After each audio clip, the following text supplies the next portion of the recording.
Всем привет! Сегодня у нас будет ретроспектива, и мы вспомним, какие масштабные копии выпускались у бренда Наш Автопром. Я вам покажу свою коллекцию, вроде бы собрал все машины, которые есть у меня. Если что-то пропустил, извиняйте, на эти модели, скорее всего, на канале уже был детальный видеообзор. Я модели не записываю, держу все в голове, поэтому иногда что-то вылетает, и когда вспоминаю, уже поздно, видеоролик давно выложен. И мое знакомство с продукцией этого бренда началось примерно в то время, когда в России появилась журнальная серия «Автолегенды СССР». Некоторые модели я покупал от НАПа, некоторые замещал журнальной серией.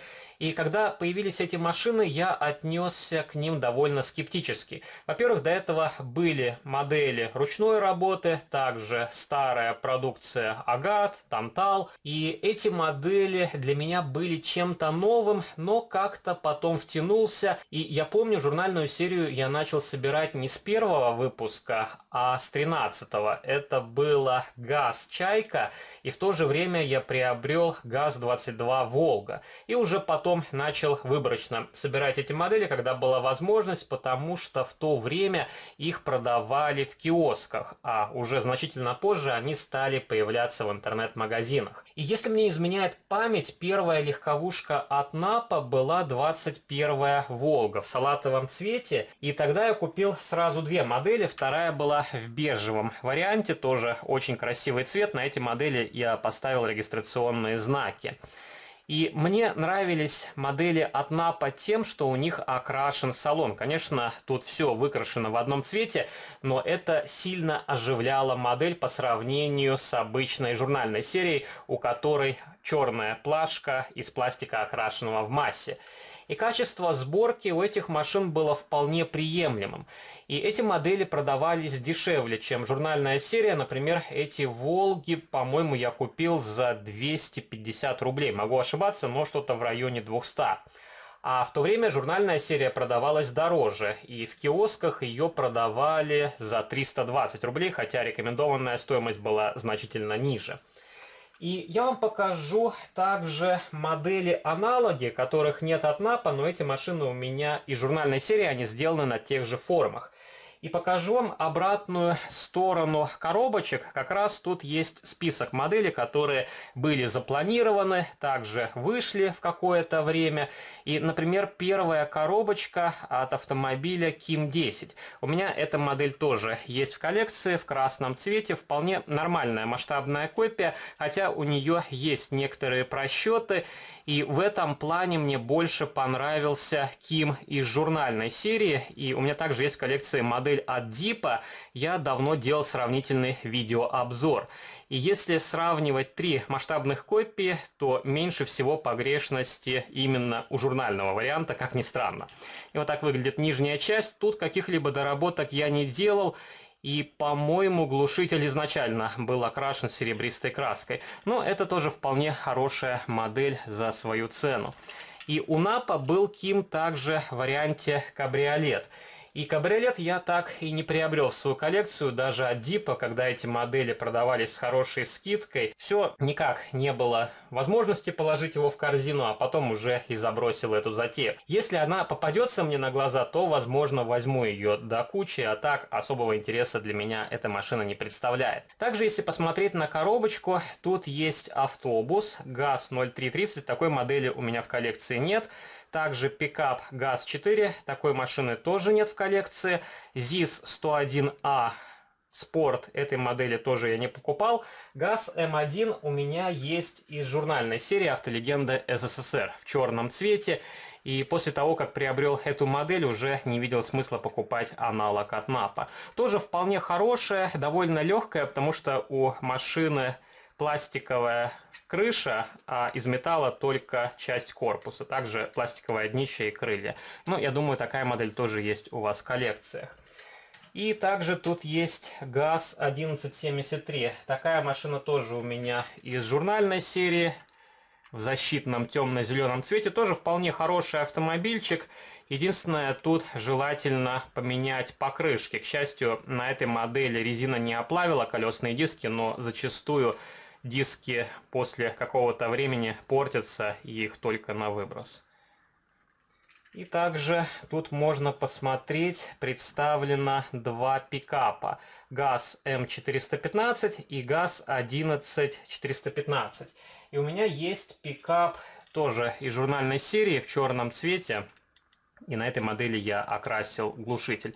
На каждую из показанных в этом видеоролике моделей я делал детальный видеообзор, поэтому особо заострять внимание на машинах мы не будем сегодня. И покажу вам другую коробочку от Москвича.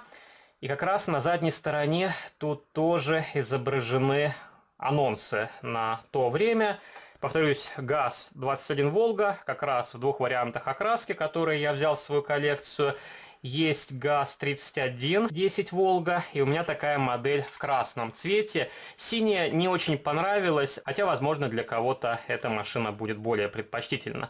И у этой масштабной копии я доработал задние фонари, окрасил часть глушителя и также поставил регистрационные номерные знаки. Вполне хорошая модель, и такая Волга также выходила в варианте такси в журнальной серии «Автомобиль на службе», и, по-моему, даже выпускалась в серии «Автолегенды СССР» в обычном гражданском исполнении, но эта модель выходила уже после 200-го выпуска, по-моему, и я перестал собирать автолегенды после 100-го номера. Докупал некоторые модели на запчасти, но это уже так, по случаю.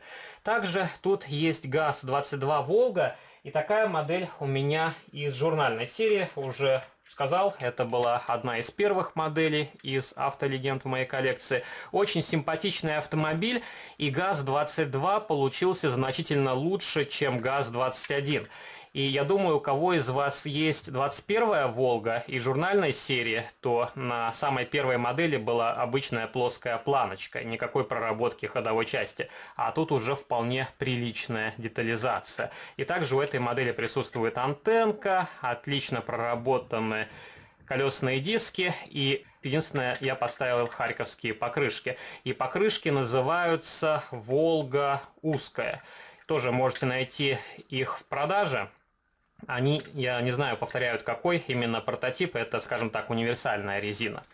И следующая модель это ЗАЗ-965 Ялта.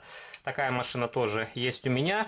И на коробочке изображен более темный вариант окраски, уже не помню, это просто такой автомобиль с неправильной цветопередачей или был еще какой-то вариант, кто знает, напишите в комментариях. Эти модели я очень давно покупал. И уже не вспомню, какой ассортимент был на то время в наличии.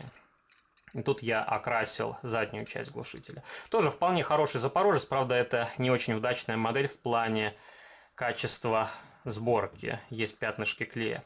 Следующий автомобиль это ЗИС-101А. Такая модель у меня есть из журнальной серии.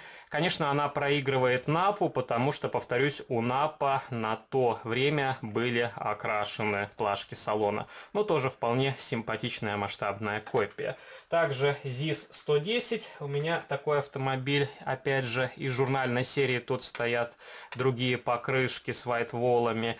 И мне очень нравился зеленый ЗИС-110, хотел взять его в коллекцию, но как-то не было возможности. Обычно он попадался в тех местах, где я не делаю основные заказы. Также тут представлен ГАЗ-12 ЗИМ в двух вариантах окраски. Взял себе черный автомобиль, окрасил глушитель. Тоже вполне хорошая модель, у нее опять видно окрашен салон. Правда, тут немножко просело лакокрасочное покрытие. И проблема с краской часто наблюдается на черных моделях, не только из различных российских журнальных серий, но и у более премиальных импортных брендов. Например, у меня несколько моделей от Mini-Champs тоже с испорченным черным лакокрасочным покрытием. Не знаю, с чем это связано, или так краска реагирует, или что-то другое. Также у НАПа выпускалась ВАЗ-2103 Лада. И честно, даже не вспомню, чтобы такую модель я видел в продаже. И у меня тройка из европейской журнальной серии в точно таком же сиреневом цвете. Поэтому я даже не обращал внимания на эти модели от Наш Автопром. И напишите в комментариях, действительно ли были такие машины, или это просто не выпущенный анонс. И также тут изображена Победа. У меня такая Победа вот в таком цвете. Что-то синевато-сиреневатое. Тоже довольно необычный. И тоже вполне хорошая модель. Правда, тут колесные диски хуже, чем на Победе Кабриолет из журнальной серии. Что-то лучше, что-то хуже. Также изображен Москвич 420А. С кузовом типа кабриолет. Это как раз коробочка от этой масштабной копии. Тоже вполне симпатичный автомобильчик. И закрытый вариант у меня из журнальной серии, а кабриолет брал именно от НАПа. И у москвича вполне жизненный темно-серый цвет. Далее следует ЗАЗ-968 Запорожец. Такая машина у меня в розовом цвете, хотя на картинке у машины темно-красный цвет. Но тоже довольно необычный, интересный вариант окраски. И у этой модели я окрасил глушитель. Других доработок не делал. И также тут изображен Москвич 408 Elite. Четырехфарный, и такого москвича у меня нет в коллекции ни из журнальной серии, ни от нашего автопрома. Хотя есть похожая машина из европейской журналки. Правда, тут не 4 фары, а только 2. Ну, корпус точно такой же. И у этого москвича переразмеренные колесные диски. У меня есть еще один такой москвич.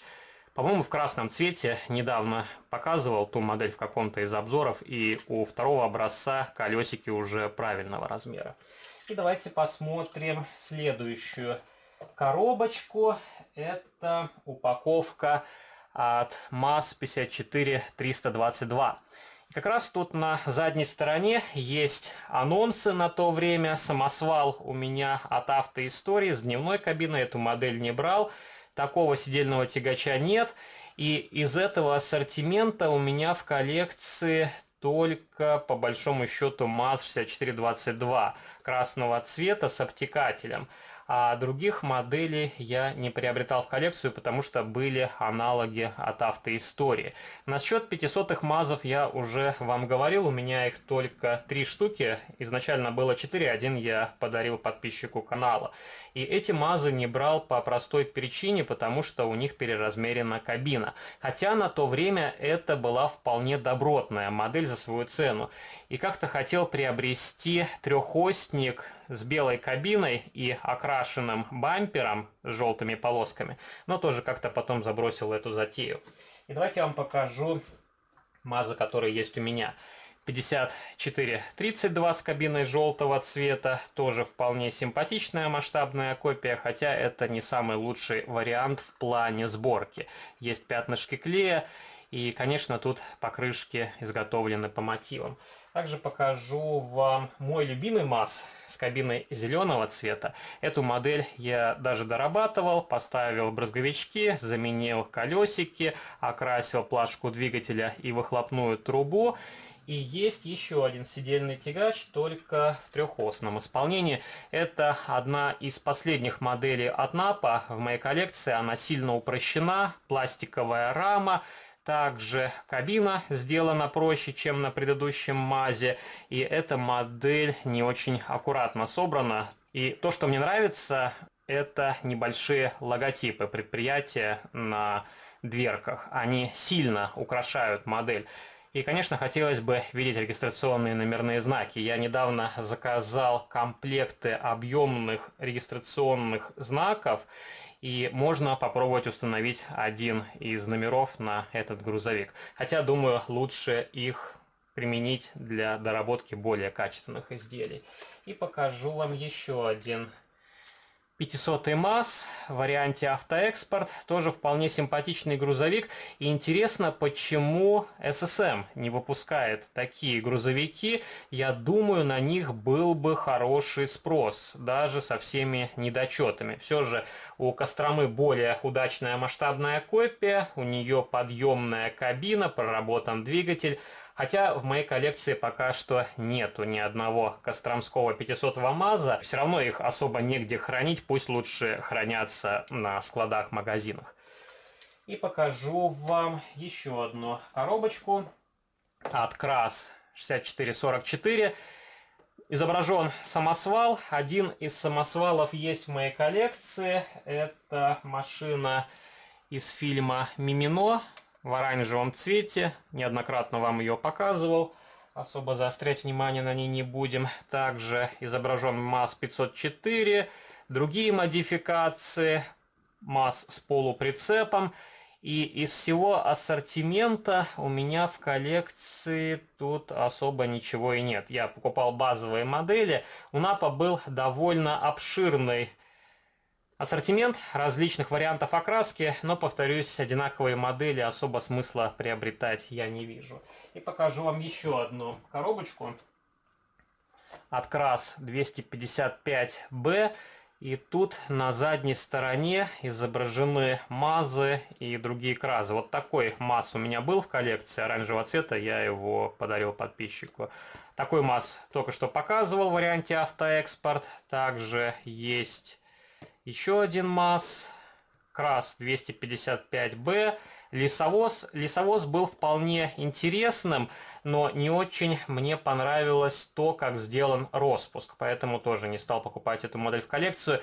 И не так давно этот грузовичок выходил в рамках журнальной серии от Modimio. Это был обычный НАП, по-моему, с улучшенной резиной. А может, и так его выпустили без каких-либо доработок. И давайте я вам покажу те КРАСы, которые есть в моей коллекции. Сидельный тягач.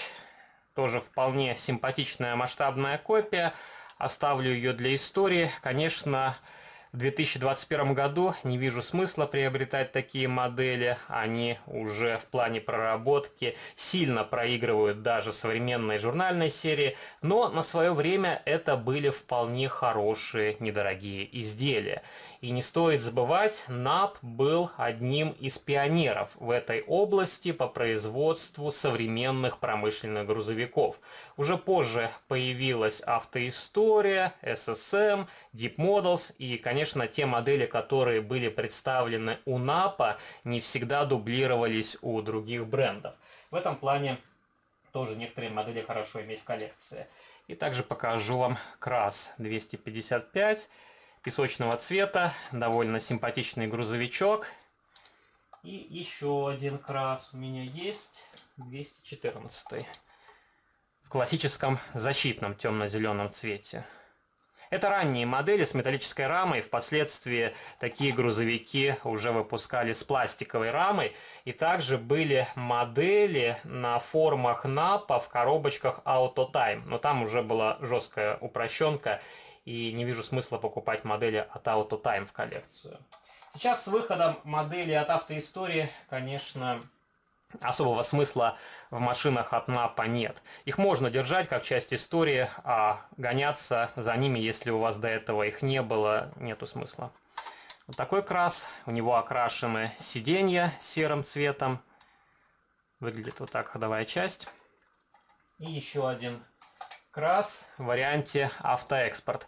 Мне этот грузовик нравится больше всего. Выглядит очень нарядно, необычно.